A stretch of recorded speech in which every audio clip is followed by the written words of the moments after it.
Hello, hello, hello. We are back with another book review, and today we are comparing ACOTAR and Throne of Glass. Okay, so I have officially read Sarah J. Maas's first and second series, Throne of Glass and ACOTAR. Throne of Glass was her first series, ACOTAR was her second. I have done videos on each of these series independently now, so if you have not checked those out, please be sure to. They are linked in the bio. You can also hop over to my channel and check those out.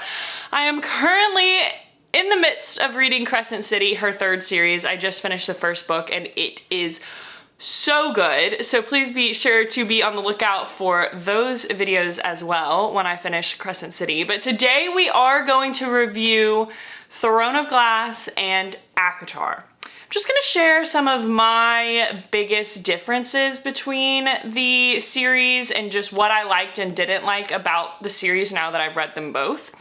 So we're gonna start with Throne of Glass. First of all, Throne of Glass is done, we think. There is speculation that she may be writing another book, but it is supposed to be complete at this point. ACOTAR is not. She is going to be releasing the sixth book of ACOTAR, I believe, January 2024 or like the start of 2024, somewhere around there. So that is something to keep in mind.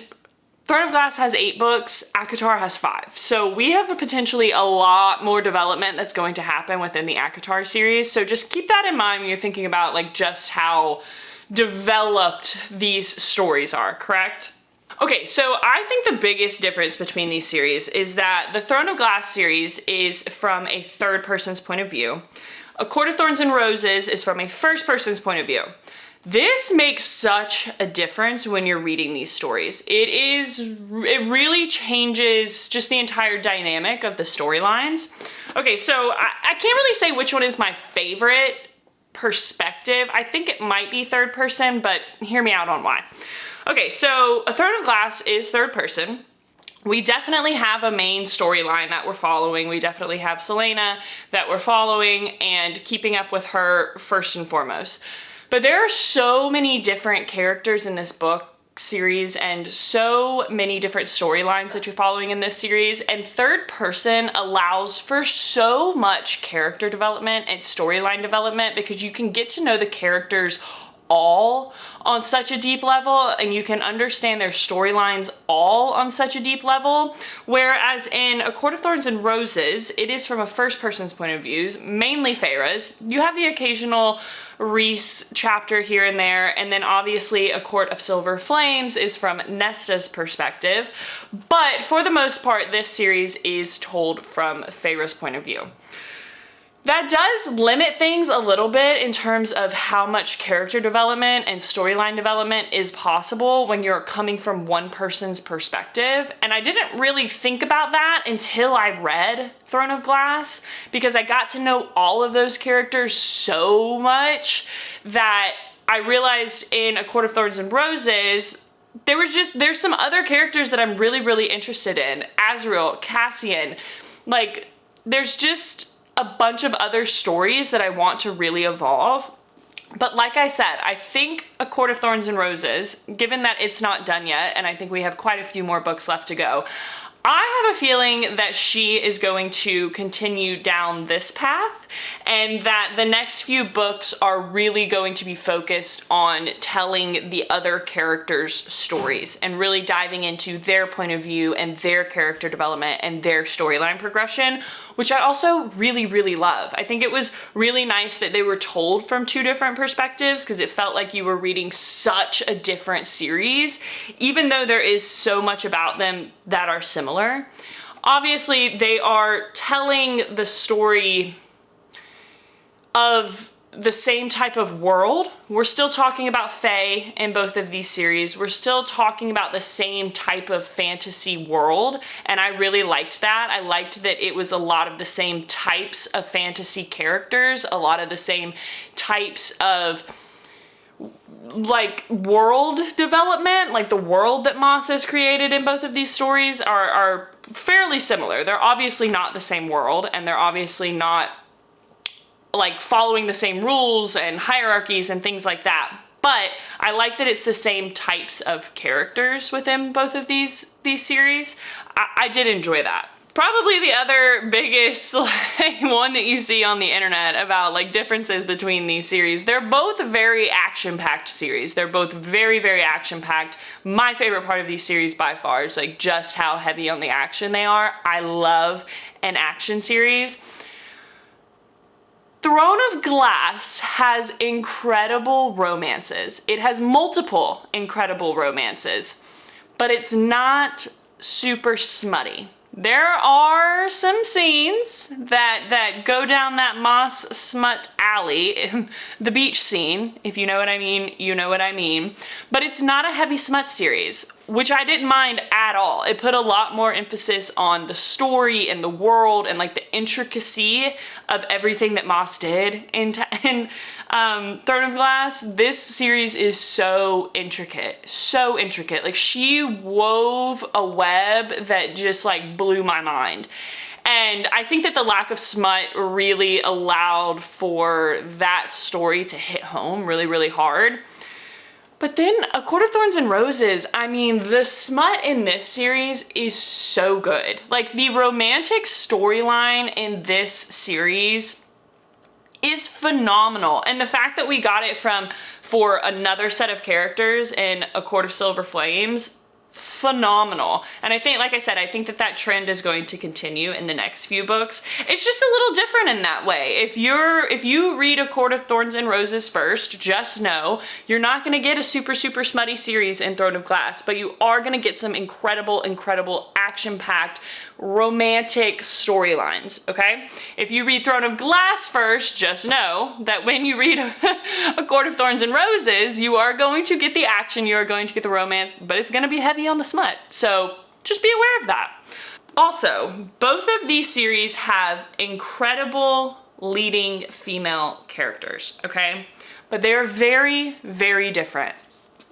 Celaena in Throne of Glass is so badass, and everything that develops with her character and everything that she becomes in this series is so badass. Like there was not an ounce of damsel in distress in this girl. She was able to take care of herself through and through. Like she was just so everything that you want to be, just like that strong leading female that doesn't take any shit, that doesn't need any help, that just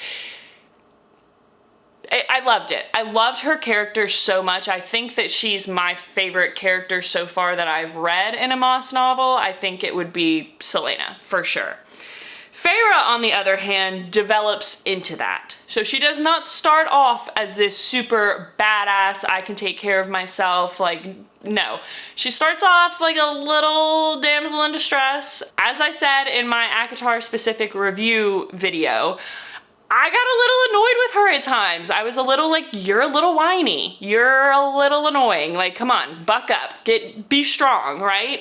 She turns into that though. So it's like this character development on her part that I also really, really enjoyed reading. So I just think that's two different takes on like a strong female lead. One you have that is just like badass off rip, doesn't need anyone's help, she can handle herself. The other one comes into herself. The other one grows into this incredibly strong female lead. And I also really, really enjoyed that. I will say that it doesn't matter which series you are reading, it doesn't matter which storyline you are reading, the men in both of these series, oh, so good. Like the men are just everything that you wish that you could find out in the real world. It's right here in these books. I mean, they are strong, they are loving, they are protective, they are sexy. Like they're just such strong male leads and multiple strong male leads. And I will say that A Throne of Glass, I did not expect to love all of the men in this series as much as I did. When I first started reading this series, I was kind of like, the men are weak. Like this is weak. This is not the kind of men I want to be reading about. This is just not what I'm looking for. But like we had Feyre's character development in this book, we have the men's character development in this book. And like we had Selena starting off super strong in this series. We have the men incredibly strong starting out in this series. So it's kind of like a switch off between the two. One, you have an incredibly strong female lead and some weaker men to start with that grow into themselves. The other one, you have a little bit of a weak female lead that really grows into herself, and you have some incredibly strong male leads off rip. Needless to say, the romantic storylines in both of these series are literally perfection. I could read about them all day long. She could write 15 more books that just carry on the storylines of these different romances and the lives that are created, and I would never stop reading. I think that they're absolutely phenomenal, but like I said, I do think that they're very different. I do think that it is really easy to compare these two series because obviously they're both Maas series. They do live within that same fantasy realm. They have the same type of fantasy characters, very similar types of magic. A lot of action between both of these two series, but I do think that they are very, very different, and I think that they serve maybe different types of readers. I personally loved them both, but I can see where they would be different people's taste for sure. I think that A Court of Thorns and Roses, if you are looking for an entry into fantasy, I think A Court of Thorns and Roses is what you should start with. If you are already heavy into fantasy, I think starting with Throne of Glass you're gonna be like, I freaking loved that. It was so good, but like it's very intricate, it's very detailed, the storylines are very webbed together, and like it just develops so much. But I loved both of these series so much, and like I said, I am already starting Crescent City, so I've already read the first book. There's currently 3 within the Crescent City series, which is Maas's 3rd series. Once I started reading ACOTAR, I was like, I'm gonna read everything that she's written, and that's exactly what I'm doing. I'm just going down the line. So I'm gonna finish reading Crescent City, and then I will do a Crescent City specific review video, and then I'm gonna compare all 3 because why not? They are honestly so different. Crescent City is very different than these two series, but it's got Maas written all over it. So be on the lookout for that Crescent City video. Please be sure to check out these 2 independent book review videos and go buy it for yourself, okay? Be sure to subscribe to this channel, give this video a like, and drop me a comment, y'all. I love to hear your opinions. I love to hear your point of views. Drop me some book recommendations that are within this same vein, romance, fantasy, romantasy, things like that, right up my alley. Thank you guys so much for coming back, and I will see you back next time.